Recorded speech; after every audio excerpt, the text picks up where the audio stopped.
এই খাবারটা স্কুলের তরফ থেকে বাচ্চাদেরকে দেওয়া হয়েছিল? হ্যাঁ, এটা সরকার থেকে খাবার আসে, আমরা বাচ্চাদেরকে ডিস্ট্রিবিউট করি। কেন, কি হয়েছে? এই খাবারটা এক্সপায়ার হয়ে গেছে। এক্সপায়ার? দেখি, এই প্যাকেট আমাদের স্কুলের নয়, সরি, এই প্যাকেট আমাদের স্কুলে হতেই পারে না। আচ্ছা বাচ্চারা বলো তো, এই খাবারটা তোমরা কোথা থেকে পেয়েছো?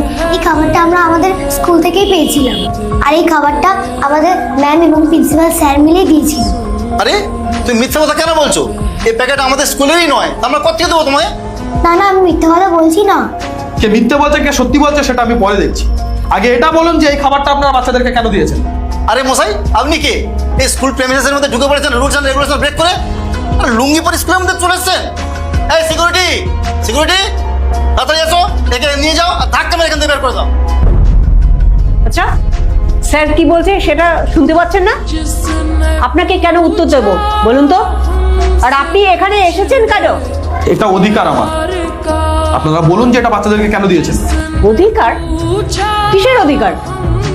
হ্যাঁ, আপনাকে আমরা উত্তর দিতে বাধ্য নই যে কোত্থেকে খাবার এসেছে, কারা দিচ্ছে খাবার, আমরা আপনাকে উত্তর দেব না। আমি ওর বড় ভাই, এবার তো উত্তর দিতে পারবেন। বলুন এই এক্সপায়ার খাবারটা বাচ্চাদেরকে কেন দিয়েছেন? আরে বড় ভাই ছোট ভাই আমরা ওসব বুঝি না, আপনাকে আমরা উত্তর দেব না, আমরা দিতে বাধ্য নই। এরপর কি হলো সেটা দেখার আগে তুমি যদি এই দুইটা ছবির মধ্যে একটা ছবিকে ভালোবেসে থাকো তাহলে ভিডিওতে লাইক এবং সাবস্ক্রাইব করে দাও। আর যদি তুমি লাইক সাবস্ক্রাইব না করো তাহলে আমি বুঝবো তোমার ছবি দুটোকে ভালোবাসো না। আর কমেন্টে লিখে যাও আমিন। আরে ব্যাকগ্রাউন্ড চেক না করে যাকে তাই ঢুকতে দেন কেন? আরে সেই লুঙ্গি পরে চলে এসছে এখানে, আর এখন কি আমি আর এন্টারটেনমেন্ট করতে থাকবো? আরে উল্টো পাল্টা কোশ্চেন করবে আর আমি উত্তর দিয়ে থাকবো নাকি? স্যার আপনি কেন মাথা গরম করছেন? আপনি দাঁড়ান না। আরে কোত্থেকে চলে আসে সব লুঙ্গি ফুঙ্গি পরে স্কুলে চলে আসে? হ্যাঁ ম্যাম, আপনি ঠিক বলেছেন। আমি হলাম এই স্কুলের প্রিন্সিপাল আর আপনি টিচার, আমরা হলাম সরকারি কর্মচারী। আমরা হলাম গিয়ে কত এডুকেটেড, অশিক্ষিত চাষি চলে এসেছে, বাচ্চাটাকে স্কুলে ভর্তি করিয়েছে বলে নিজেকে একদম প্রিন্সিপাল ভাবতে শুরু করেছে।